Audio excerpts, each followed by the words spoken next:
हाल ही में जाने माने फिल्म स्टार अरशद वारसी ने ट्वीट किया था। ये ट्वीट इंटरेस्टिंगली स्टॉक मार्केट से रिलेटेड था। इस ट्वीट में बेसिकली अरशद वारसी ने ये कहा कि न्यूज़ में जो भी चल रहा है उन सब पर आप भरोसा मत कीजिए। मुझे और मेरी वाइफ को स्टॉक मार्केट के बारे में ज़ीरो नॉलेज है। ऐसे में हमने किसी से एडवाइस ली थी और शारदा में इन्वेस्ट किया था और दूसरे लोगों के जैसे ही इसमें हमारा सारा पैसा डूब गया है। अब ऐसे में लोग ये सोचने लग गए कि ये क्या न्यूज़ चल रही है, ये शारदा क्या है और इसमें अरशद वारसी का नाम क्यों आ रहा है। तो सबसे पहले ये जानना ज़रूरी है कि ये कोई न्यूज़ नहीं है, ये स्टॉक मार्केट रेगुलेटर सेबी का एक ऑर्डर है जिसमें अरशद वारसी पे ये आरोप लगाया गया है कि अरशद वारसी ने स्टॉक मार्केट में स्टॉक मैनिपुलेट करके काफ़ी सारा पैसा कमाया। तो कितना? तो उन्होंने 29 लाख रुपीस, उनकी वाइफ ने 37 लाख रुपीस और उनके भाई ने 9 लाख रुपीस, ये कुल मिलाकर 70 लाख रुपए अरशद वारसी और उनकी फैमिली ने स्टॉक मार्केट मैनिपुलेट करके 2 से 3 महीने में कमाया और इसीलिए सेबी ने इन्हें स्टॉक मार्केट से बैन कर दिया। तो हम आज इस बारे में जानेंगे कैसे अरशद वारसी ने गलत तरीके से स्टॉक मैनिपुलेट करके बहुत सारा पैसा कमाया, जिसकी वजह से उन्हें स्टॉक मार्केट से बैन कर दिया गया। सबसे पहले ये समझते हैं ये पंप एंड डंप स्कीम होती क्या है। इसको एक सिंपल एग्जांपल से समझेंगे। समझिए एक ऑपरेटर है जिसके पास 50,000 शेयर्स हैं और हर शेयर की वैल्यू 10 रुपये है और ये इस ऑपरेटर ने एक pump and dump scheme run करने का प्लान किया। फिर ये एक झूठी खबर फैलाएगा कि कंपनी को यूएस से $100 मिलियन की फंडिंग मिलने वाली है या फिर कोई एक बड़ा इंडस्ट्री लीडर इन्हें एक्वायर करने वाला है। ये सारी न्यूज़ सच नहीं होगी, बट इसके पीछे आइडिया ये है कि लोगों का इस स्टॉक में इंटरेस्ट बढ़ाया जाए। जैसे जैसे ये खबर फैलेगी तो लोग इस कंपनी के स्टॉक्स को बाय करना स्टार्ट कर देंगे, जिससे शेयर्स के प्राइस 20, 30 या 50% या फिर 100% भी बढ़ सकते हैं, वो भी बहुत छोटे टाइम में। जब स्टॉक प्राइस की वैल्यू काफ़ी बढ़ जाएगी, समझिए 10 रुपये का स्टॉक अब 22 का हो गया है, तो ये बड़े ऑपरेटर्स अपने शेयर्स बेच देंगे और मोटा प्रॉफिट कमा लेंगे। तो पंप एंड डंप स्कीम की बात करें तो इसमें उन्हीं कंपनीज को टारगेट किया जाता है जिनका मार्केट कैपिटलाइजेशन बहुत कम होता है।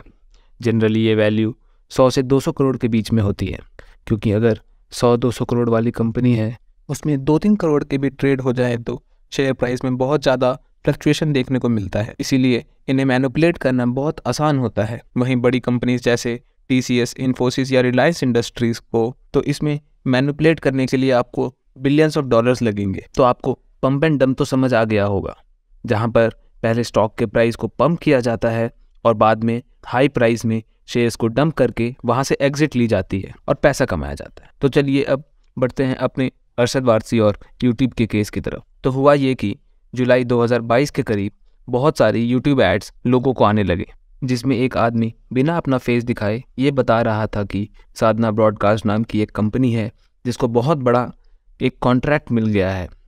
एक यूएस कंपनी से ये कॉन्ट्रैक्ट 1100 करोड़ रुपए का है और इससे अब कंपनी 4 मूवीज़ बनाने वाली है। उसमें यह भी बताया गया कि अब तक ये कंपनी सिर्फ टीवी प्रोडक्शन में थी, लेकिन अब मूवी प्रोडक्शन भी हो रहा है और 4 मूवीज़ के कॉन्ट्रैक्ट की डील भी डन है। तो ऐसे में आप इस शेयर को खरीद लीजिए, इसमें बहुत ज़्यादा पोटेंशियल है। जुलाई 2022 जब से इस कंपनी के ऐड आना शुरू हुए तब इस कंपनी के शेयर की प्राइस 10 रुपये के करीब थी। अब ये जो यूट्यूब वीडियोज़ हैं जिसे इन्होंने प्रमोट किया, उससे 1 महीने पहले कंपनी ने एक बहुत ही अजीब चीज़ की। जून 2022 में कंपनी ने अपना स्टॉक स्प्लिट किया। उस टाइम कंपनी के शेयर की प्राइस ऑलमोस्ट 100 रुपये के करीब थी, तो कंपनी ने उसे 10 स्टॉक में स्प्लिट किया, जिससे हर स्टॉक की प्राइस 10 रुपये हो गई, जिसकी वजह से जितने भी ये छोटे इन्वेस्टर्स थे उनके लिए ये बहुत ही अट्रैक्टिव प्राइस हो गया। बेसिकली इन्होंने स्टॉक मार्केट में जो बिगनर्स है उनको टारगेट किया, क्योंकि प्राइस कम होने की वजह से वो ईजिली स्टॉक खरीद सकते हैं और उन्हें लगता है कि अगर स्टॉक का प्राइस 10 से 20 हो गया तो उन्हें 2 गुना प्रॉफिट होगा, लेकिन स्टॉक की प्राइस 100 से 200 जाना मुश्किल है। उसके बाद कंपनी की तरफ से ढेर सारे वीडियोस यूट्यूब पे डाले गए जिसमें इस स्टॉक्स को खरीदने के लिए कहा गया और ख़ास बात ये थी कि सारी वीडियोस के कमेंट सेक्शन ऑफ थे, यानी कि कोई भी नेगेटिव कुछ नहीं बोल सकता था। और अगर किसी आदमी को सही नॉलेज है भी तो वो कमेंट सेक्शन के थ्रू दूसरों को अवेयर नहीं कर पाए। तो फिलहाल हम साधना ब्रॉडकास्ट को देखें तो उस टाइम इसका मार्केट कैपिटलाइजेशन 100 करोड़ था। वही कंपनी के फाइनेंशियल को देखें तो इनका रेवेन्यू लगातार कम होता जा रहा था और पिछले कुछ सालों में ये लॉस ही कर रहे थे और कभी भी इनका प्रॉफिट 1 करोड़ से ज़्यादा नहीं हुआ।